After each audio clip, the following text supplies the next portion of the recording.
And in today's video, we're going to cover the very venerable double undercut, which in essence, let me use a different card. Let's say the Ace of Hearts.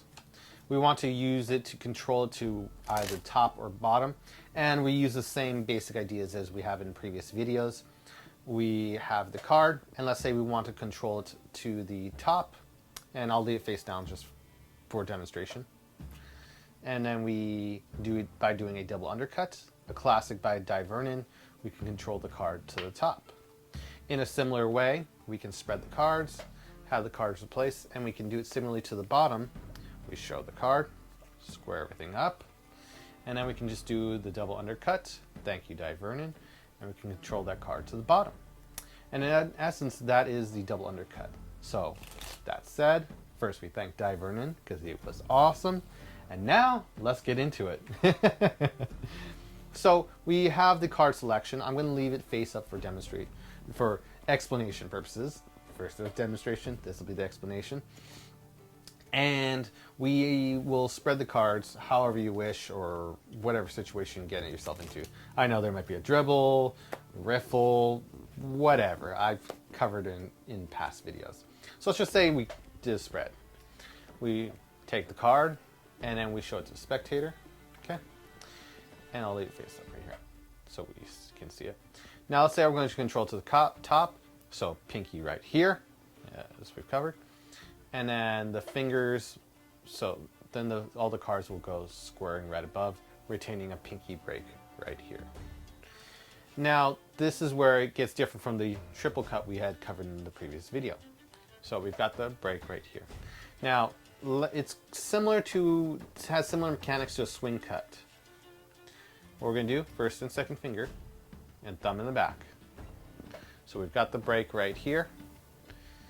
4 fingers just chilling, 3 fingers on the sides, one's holding the pinky break of the separation of the packets, and the thumb is just hanging out on top. From the recessive hand, first and second finger from the front, thumb from the back. We take the packet, and it'll be on the recessive hand side right here. And then thumb is able to maintain the break separation between the packets, like so. Now this is the core fundamentals of the sleight in normal actuality, because I just want to show the core of it first. In actuality, or in many cases, you can actually have the other fingers coalescing right here to cover it and make it more natural for this. And again, we wouldn't want to be flashing it right here. We mostly keep it from the front. And we don't want to keep a large break, we can maintain a smaller one, maintained by the thumb. You could also push down to minimize, using your forefinger to minimize that amount of break right there.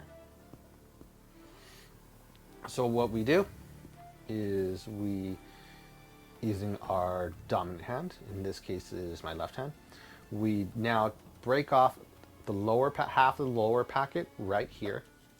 Hopefully I'm making it clear. Let me actually elevate it right here so you can see it. There we go. So what we do in this case is we break off half of the lower packet, so you can see it right here, half the lower packet, and then we drop it into our hands so it relaxes, and then immediately our thumb clips the outer edge of it, and so now it's in a thumb clip. So this packet's right here. So if I can do it again, I'll show it to you. The packet's right here. We break off half of the lower packet, falls into the hand, and now we shift it into a thumb clip. It just literally, thumb comes over, clips it, and we get that. So we got that so far. Then we immediately take this packet right here, this little packet, and we put it onto the top of the deck. I'm trying to cover this and make sure I covered all the angles. So we break it off, and I put it on the top of the deck right here, and then we square it. And as we're squaring it, it puts us in perfect position to break off that remaining packet, put it into thumb clip, and then put it on top. And then we square it again, thus getting the card to the top. So again, we've got the break right here. We middle finger and thumb and the other fingers are just coalescing right here to give more cover and shade, make it look more natural. From here to here, it just, I want to show the rudimentary version, where you could actually do it from the rudimentary. You could just do it like this, showing it, and so you could see the core mechanics of it, but you would also want to see everything look nice, so all the fingers are here. And in this case, the four fingers actually on the dominant edge right here. So now we break, so showing it again, showcase again, break off half the lower packet right here, let it drop, thumb clips, we put the packet on top, and then we square it, put it in perfect position to break off the remaining packet where it contains the selection, thumb clips, put it on top, and square it, thus getting us to the card. Similarly, we can also do this to control the card to the bottom. So let's say we want to control it to the bottom. We show it twice, as I stress endlessly, it's so important. We pull back, get a break above this card, okay? And we relax as we pull it back, making the slide a lot easier. On the back end, whoop, I apologize for this lighting. I'm trying to get it just perfect. So just pulling back casually, the thumb, we get the break right there. So then we square everything on top, and just like before, now because we held a pinky break below the card, now this selection is on the bottom packet. So when we do the same slight, same as before, break off half the packet, put it on top, break off at the break, all the extra cards, and set it to square it on top. Now we've controlled that card to the bottom of the deck, which is very, very useful for many, many slides.